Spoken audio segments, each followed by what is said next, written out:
3 দিন ধরে চলছে আলোচনা। লক্ষ্য ছিল একটি চূড়ান্ত বাণিজ্য চুক্তি, কিন্তু সময়সীমা শেষ হতেই সমঝোতার বদলে এলো নতুন শুল্কের ঘোষণা। এবার কানাডার প্রায় $2000 কোটি সমমূল্যের পণ্যে 50% শুল্ক বসিয়েছে যুক্তরাষ্ট্র।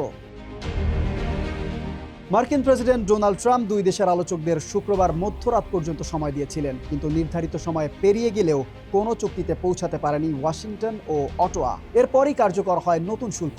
এর আওতায় পড়েছে কানাডা থেকে রপ্তানি হওয়া ইলেকট্রিক পণ্য, শিল্পযন্ত্র ও দুগ্ধজাত পণ্য। এর সঙ্গে আগে থেকেই থাকা ইস্পাত, কাঠ এবং মোটরসাইকেল গাড়ির ওপরও মার্কিন শুল্ক বহাল থাকছে।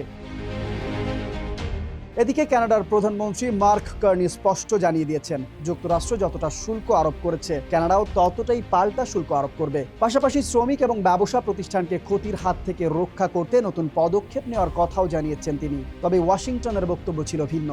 মার্কিন বাণিজ্য প্রতিনিধি জেসমিন গ্রিয়ার আলোচনার ব্যর্থতার জন্য কানাডাকে দায়ী করছেন। তার অভিযোগ, শেষ মুহূর্তে কানাডার নতুন দাবি তোলে এবং আগের দেওয়া কিছু প্রতিশ্রুতি থেকে সরে যায়, ফলে কয়েকদিনের তৈরি হওয়া সমঝোতার সম্ভাবনা শেষ পর্যন্ত ভেস্তে যায়।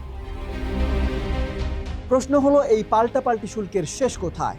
নতুন শুল্ক কানাডা থেকে যুক্তরাষ্ট্রে যাওয়া মোট রপ্তানি পণ্যের প্রায় 5% ওপর প্রভাব ফেলবে, ফলে ক্ষতির মুখে পড়তে পারে কানাডার বহু ব্যবসা প্রতিষ্ঠান। একই সঙ্গে পণ্যের দাম সরবরাহ ব্যবস্থায়ও চাপ তৈরি হবার আশঙ্কা রয়েছে।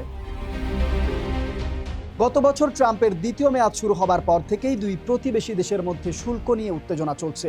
এক পক্ষ শুল্ক বাড়িয়েছে, অন্য পক্ষ পাল্টা জবাব দিয়েছে। আর এবার 3 দিনের আলোচনা ব্যর্থ হওয়ায় সেই উত্তেজনার নতুন মাত্রা পেল। সামনে এই বাণিজ্য সংঘাত আরও বাড়বে নাকি আবারও আলোচনায় বসবে দুই দেশ?